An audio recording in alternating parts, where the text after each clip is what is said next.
Hello प्यारे बच्चों, आज हम क्लास 5th की हिंदी की बुक का चैप्टर एक दिन की बादशाहत की वर्कशीट सॉल्व करेंगे। तो चलिए बच्चों शुरू करते हैं। देखिए बच्चों, तो ये कहानी आपको मैंने पढ़ाई थी। तो इस कहानी में क्या था, दो छोटे बच्चे थे और उन्होंने अपने अब्बू से एक दिन के लिए बादशाहत करने की, एक तरीके से कि एक दिन हमारी बात मानी जाएगी, इस तरीके की उन्होंने दरखास्त की थी।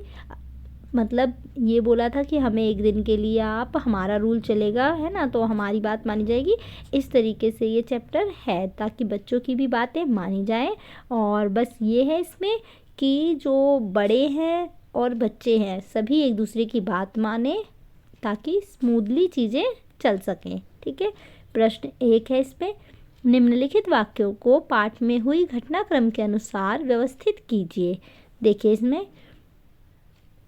इसमें आपको क्या करना है, जैसे कि आपने पाठ पढ़ा था तो उसी में जो वाक्य हैं आए हुए हैं। ठीक है। तो आपको वाक्य में जिस तरीके से पाठ में घटनाक्रम हुए हैं, जैसे जैसे घटनाएं आगे बढ़ी हैं उस तरीके से इनको क्रम में लगा देना है। जैसे सबसे पहले है, हर वक्त मेंढक की तरह टराए जाता है। ठीक है। तो ये है नंबर 1 पर। सेकंड नंबर पे है, कोई ज़रूरत नहीं है ऊधम मचाने की। ठीक है, ये सेकंड नंबर पर है। और थर्ड पर है, मैं तो दांत मान चुकी हूँ। फोर्थ पर है, यह सुनकर अब्बा का हंसते हंसते बुरा हाल हो गया। ठीक है।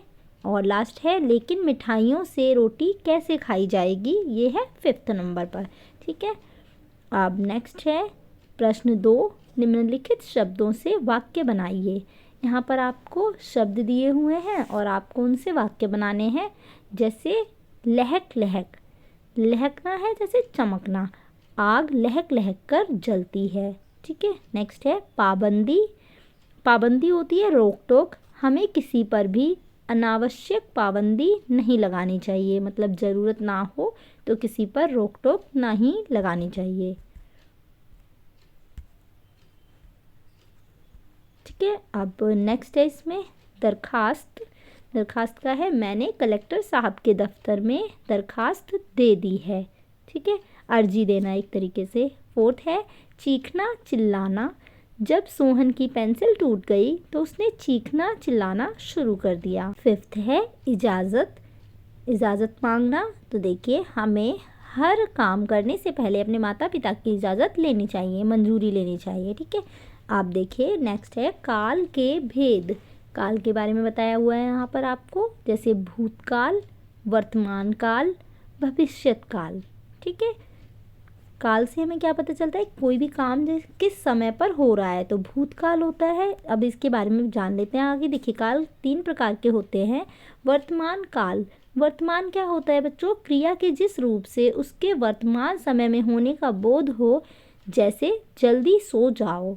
इसमें क्या है बच्चों, जैसे हमें उसी समय पर, वर्तमान समय पर किसी काम करने के बारे में पता चल रहा है, जैसे जल्दी सो जाओ और जैसे खाना खा लो, इस टाइप से कोई भी बात हो, वो है वर्तमान काल। भूतकाल है क्रिया के जिस रूप से उसके बीते समय में होने का बोध हो, जैसे वो काम हो चुका है, ठीक है, बीत चुका है। तो ये है जैसे बड़ों के सारे अधिकार छीने जा चुके हैं।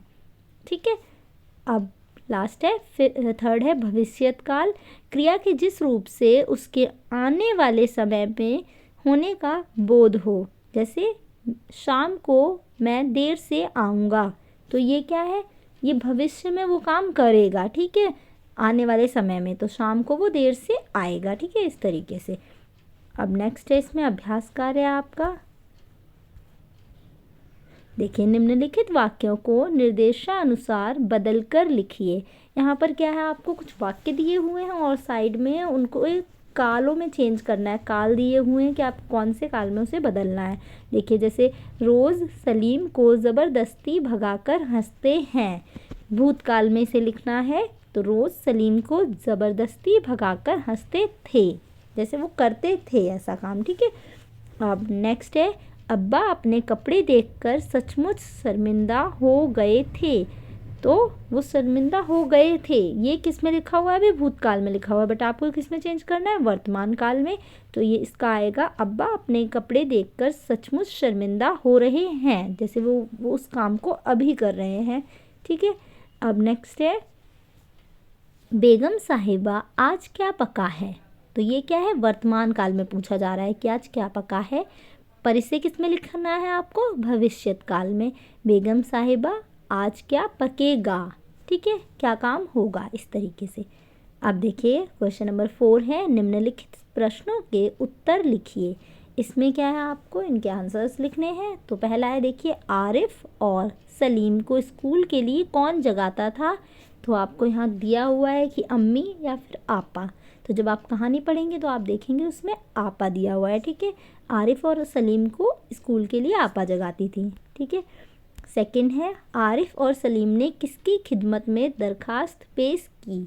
किसकी खिदमत में की थी, अब्बा या दादी। तो इसका आंसर है अब्बा, ठीक है। थर्ड है, पान खाने से किसके दांत गंदे हो गए थे, अम्मी के या फिर दादी के। तो इसका आंसर है अम्मी के, ठीक है। नेक्स्ट है फोर्थ, गुलाब जामुन, गाजर का हलवा और मीठे चावल पकाने को किसने कहा था, अम्मी ने या फिर सलीम ने। तो फिर इसका आंसर है सलीम, ठीक है, क्योंकि उस दिन बच्चों की बादशाहत थी तो खाना भी बच्चों की पसंद से ही बन रहा था। फिफ्थ था, आरिफ के गाने के साथ मेज़ का तबला कौन बजा रहा था, सलीम या फिर भाईजान। तो इसका आंसर है भाईजान, ठीक है।